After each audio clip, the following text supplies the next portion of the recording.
Baik, terima kasih pemirsa, masih di Damai Indonesiaku. Kalau di segmen 1 tadi kita mendengarkan tausiah dari Ustadz Azhari Nasution, betapa ujian dan musibah merupakan teguran dari Allah Subhanahu wa Ta'ala kepada hambanya. Nah, di segmen ini pemirsa, Ustadz Solmed akan mengajak kita merenungi, berkontemplasi bagaimana sebuah musibah dan ujian merupakan bentuk kasih sayang Allah kepada hambanya. Selamat mengikuti. Silakan Ustadz. Bismillahirrahmanirrahim. Assalamualaikum warahmatullahi wabarakatuh.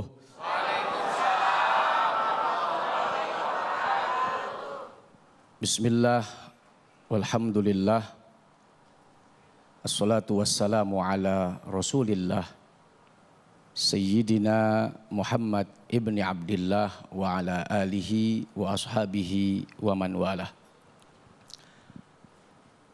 Yang kita hormati, kita muliakan para ustadz, para guru di Masjid An-Nur, teristimewa sahabat saya, guru kita, Ustadz Azhari Nasution, begitu juga Ustadz Sofyan, dan kita semua yang hadir di sini, di masjid maupun pemirsa Damai Indonesiaku di mana saja.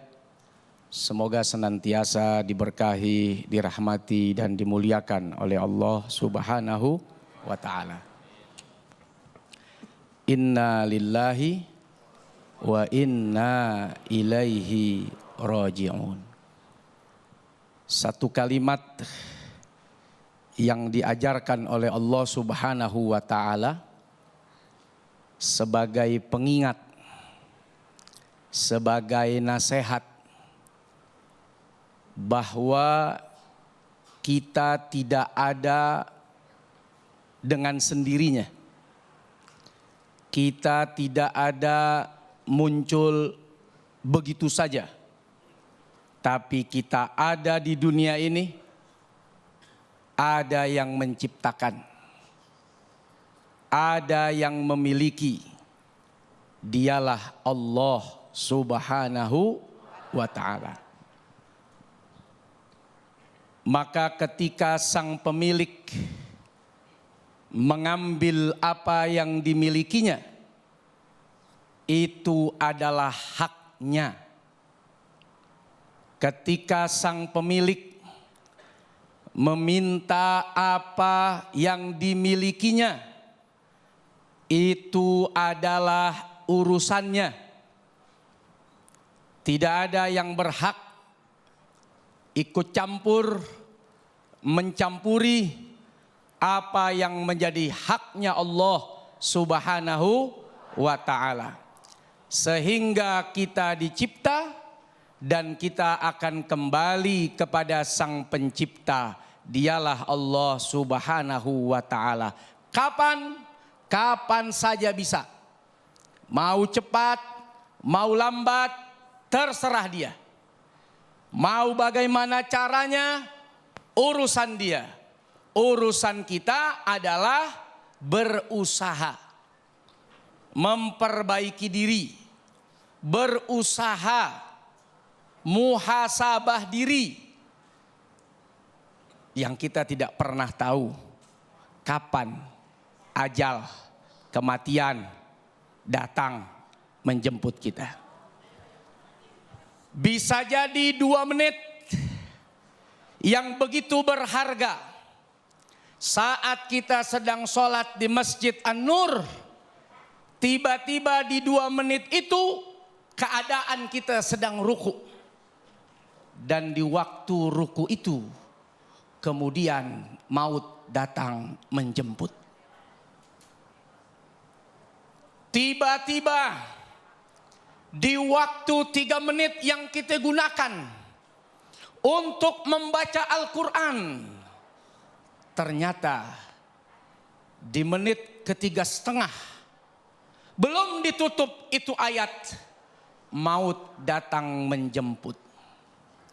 Itulah ketika kita melihat, memaknai musibah, peristiwa apapun yang terjadi di hadapan kita, itu adalah tanda bukti sayangnya Allah Subhanahu wa Ta'ala. Karena qada qadar, peristiwa atas apa yang terjadi menurut kita baik, peristiwa apa yang terjadi menurut kita tidak baik, itu di sisi Allah baik semua. Cara pandang kita saja yang kadang-kadang tidak baik. Tapi buat Allah itu kebaikan. Bagaimana Pak Ustadz? Kebaikan apa yang saya dapat? Anak saya meninggal.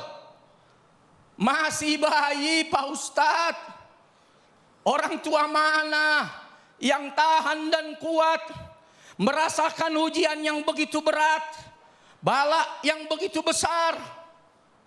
Saat itu kita merasa kalau anak ini hidup pasti kebahagiaan yang kita dapatkan.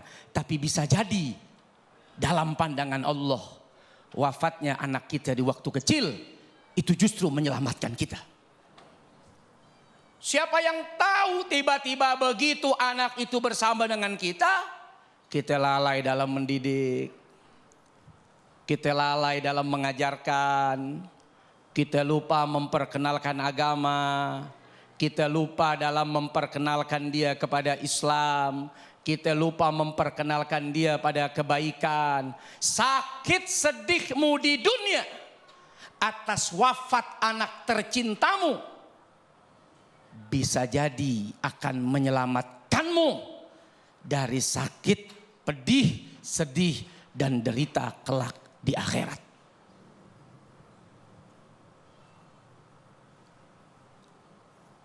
Bahkan ada anak yang kecil, masih bayi katakan, kalau dia wafat sedih ibu bapaknya, pasti tuh. Tapi ternyata di sisi lain, itu adalah tiket ibu bapaknya masuk ke dalam surga. Tapi nggak boleh juga kita doa, ya Allah mudah-mudahan saya kalau punya anak cepetin matinya. Nggak boleh. Allah punya cara bakal masukin kita dari surga, masuk surga lewat jalan mana? Allah punya cara. Ada orang sedekahnya sedikit, ada orang sholat sunnahnya jarang. Tahu-tahu bisa masuk surga dari mana? Dari musibah. Di mana dia sering dicaci maki, dihina, difitnah oleh temannya, oleh tetangganya, oleh saudaranya, oleh rekannya. Kok dia bisa masuk surga? Sholatnya paling fardu doang. Sunnah hampir kagak pernah kelihatan. Sedekah juga anggarannya cuman goceng di An-Nur.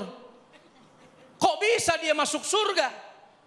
Ternyata dia punya jalan sendiri yang Allah kasih. Tiap hari dia dihina, dicaci, dimaki, dia dapetin tuh musibah. Atas musibah itu dia sabar, dia tabah. Di akhirat itu pahala orang yang caci maki dikasih buat dia. Allah tahu cara mana yang paling tepat, yang paling pas untuk menyelamatkan kita. Saya kasih contoh diri saya aja. 2021 tanggal 11 Juli ibu saya meninggal.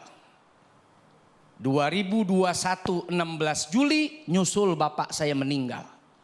Saya anak tunggal satu-satunya di tengah kondisi Covid yang orang sulit buat ditemui dan tidak mau menemui. Kebayang Pak Bu rasa sakit itu.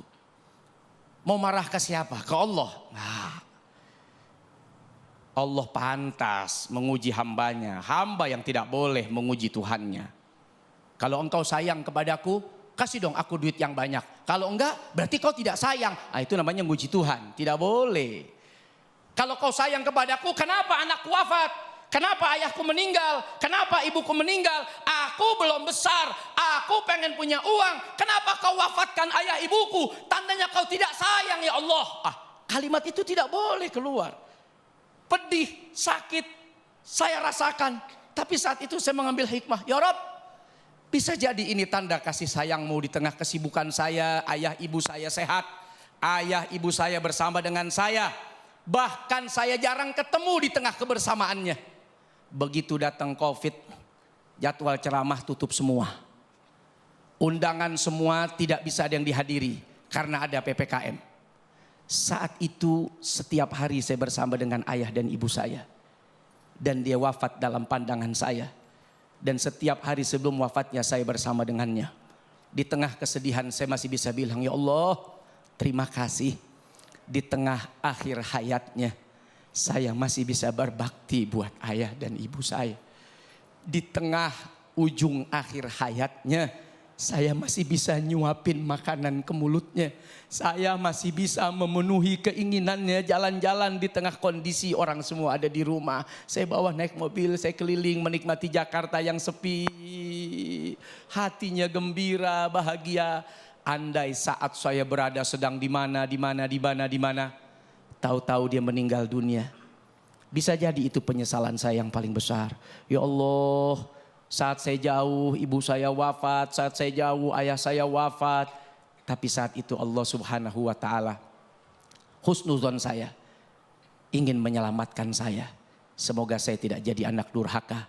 Dalam pandangan di tengah akhir hayatnya saya masih bisa memberikan bakti kepada ayah dan ibu saya. Sehingga tidak ada yang tidak, kecuali setiap musibah yakinlah itu tanda sayangnya Allah Subhanahu wa ta'ala kepada kita. Baik, Masya Allah, terima kasih Ustadz Solmed, Ustadz Soleh Mahmud yang telah memberikan dan mengajak kita bersama-sama untuk bermuhasabah, berkontemplasi. Yakinlah semuanya ada hikmah, semuanya ada ibrah yang bisa kita ambil. Setiap musibah dan ujian yang diberikan Allah Subhanahu wa ta'ala, semuanya adalah hak prerogatif Allah bagaimana mengatur hambanya. Nah pemirsa, di segmen berikut kita akan memantau langsung bagaimana perkembangan terkini yang insya Allah akan dilaporkan oleh rekan-rekan kami di lapangan berkaitan dengan kecelakaan yang terjadi di Subang, Jawa Barat. Tetaplah bersama kami di Damai Indonesiaku.